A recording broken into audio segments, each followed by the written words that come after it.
success. And of course, remember, actually, don't forget, even here, the Tacoma Narrows Bridge is not a failure. In fact, that is important new capacity. And in the context of where we are in the U.S., do not underestimate the successes you have in your backyard. And I think that is a success from what I've seen, from what I've read, and looked at it. And it's important to understand how that happened as well. Also, the Alaskan Way viaduct. You're talking about it. I mean, that's great. I mean, the fact you've even got some plans, somebody's actually estimated the value of what it might cost, you're ahead of the game in the United States. We're way behind Australia, you're way behind Austria, way behind China, way behind even India. But you're ahead of the game in the United States. So that's helpful here. But importantly, I think there seems to be a recognition. The problem is not engineering. The problem is where do you come up with the money? I'm going to talk about that in a minute. So you've got that. You've got the 520 bridge replacement. Bridge replacement. Sorry about that. Should have been a little more careful on that. Another major infrastructure project. That's wrong. Go on. Again, the fact that it is as far as it is along in the study is an important success. And the fact that you've actually, you have the estimates for putting together, you recognize it's going to have to be replaced. The question is how you make it work. Those are huge. Again, these are all capacity improvements. And here's the challenge, really.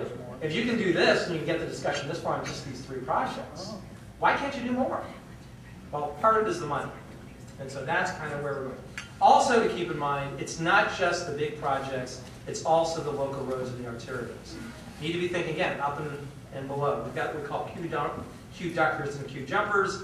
The picture on the left is DuPont Circle, which is a great facility because it goes right under one very congested intersection. We need to do a lot more of that in U.S. cities. And we're in Chicago, in fact, we're identifying places. We've got almost 24 queue jumpers, which we've identified, which can go into key intersections in Chicago.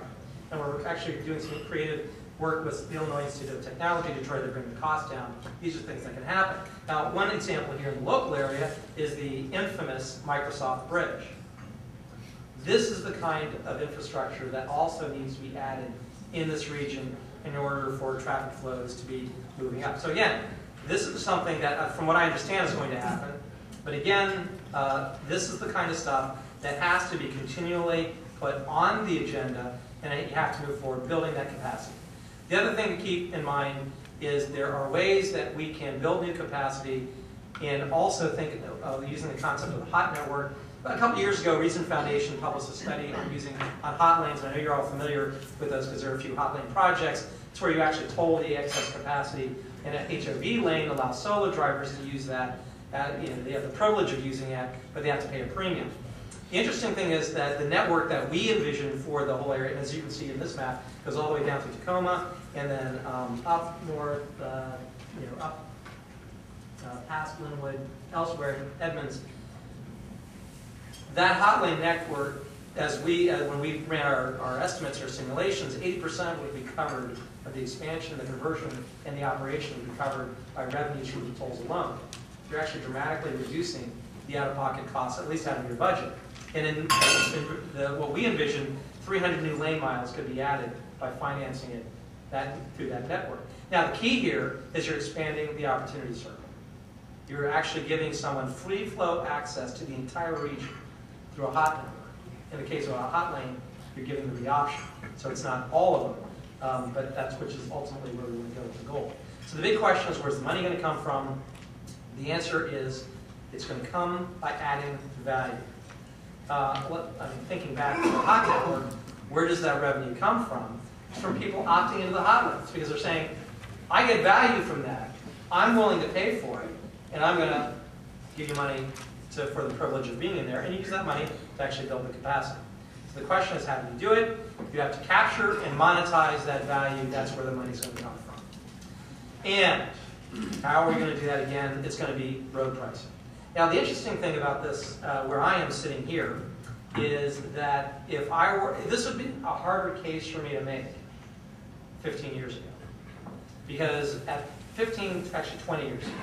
Because then we're thinking, I don't think you guys have been on the New Jersey or the Garden State Parkway in New Jersey. Sure, you're slowing down at the toll booths and you're throwing quarters in the toll booths, or any conventional turnpike at the time. They are actually dangerous, and they're very expensive to collect and actually to build. But because we have these little things here, which are electronic, you have transponders, GPS devices that allow you to collect that, you can actually create boothless toll roads, maintain free flow speeds. We're actually to accomplish more with the tolling than we ever could before. And the result has been we can actually generate more revenue because we add value. It's the speed that people pay for. They're not paying for the privilege of slowing down and talking to the person at the toll booth. That's not what we're paying for.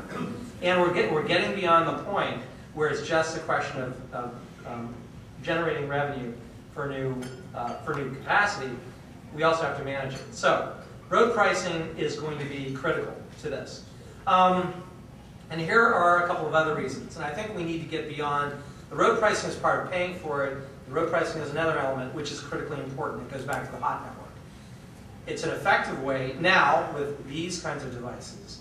We can help manage the system at peak efficiency using pricing to give us clues, incentives, information about when we should be using the network at different points in time and where.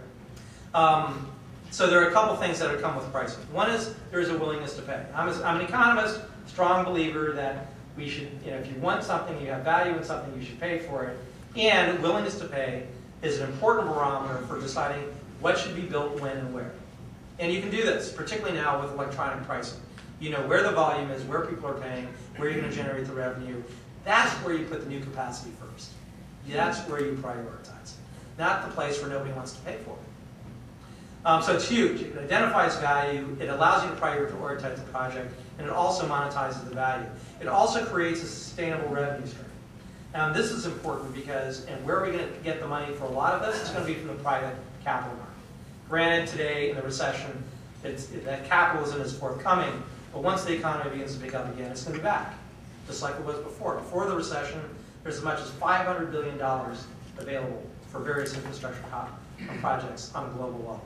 And the United States wasn't tapping into hardly any of it, because we weren't willing to think about these kinds of technologies to be able to tap into that revenue, or that capital.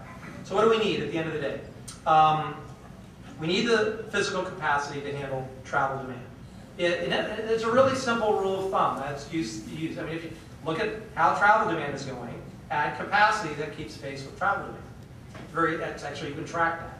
If you fall behind on that, you're going to run into real problems. You get significant increases in congestion. You use intelligent transportation systems, including road pricing and other kinds of technologies, to keep the network running at peak efficiency. You need to develop these web-like connections to different parts of the road network. Build in that web, build up the capacity of that. And interestingly enough, we might find that we don't need the 12-lane wide roads to do this. It actually may be more 4-lane roads, or more 4-lane roads with a sort of a middle lane for turning or whatever it might be. So we actually might have to resize many of these connections. And we need market prices to manage the regional flows, particularly along those major corridors. So how do we get there? And I'm going to stop here because I'm running low on time, and I know we want to try and be out of here by 9 o'clock. Public-private partnerships are going to be crucial to this. The bottom line is there's not the tolerance to raise a lot of new taxes. So where's the money going to come from? It's going to come from the private sector. Private sector is actually very well equipped to handle most of this if we're willing to let them do it. We will be using road pricing to accomplish that because that creates the revenue stream. It also creates certainty in the process that allows the private sector to be comfortable with working with local governments. The other thing we're going to have to do is decentralize transportation decisions so that it goes down to the state and the regional level. Right now, there's way too much money and too much decision making that's centralized in the federal government. And I think we're actually in danger of seeing more of that under the current administration, which is bad news for Seattle. It's bad news for almost every region because Washington, D.C. doesn't really have an effective way to identify what the transportation priority should be in the region. If you're able to use a pricing mechanism, you are able to do that much more effectively. Whoops. I guess that's it. All right, well, thank you very much.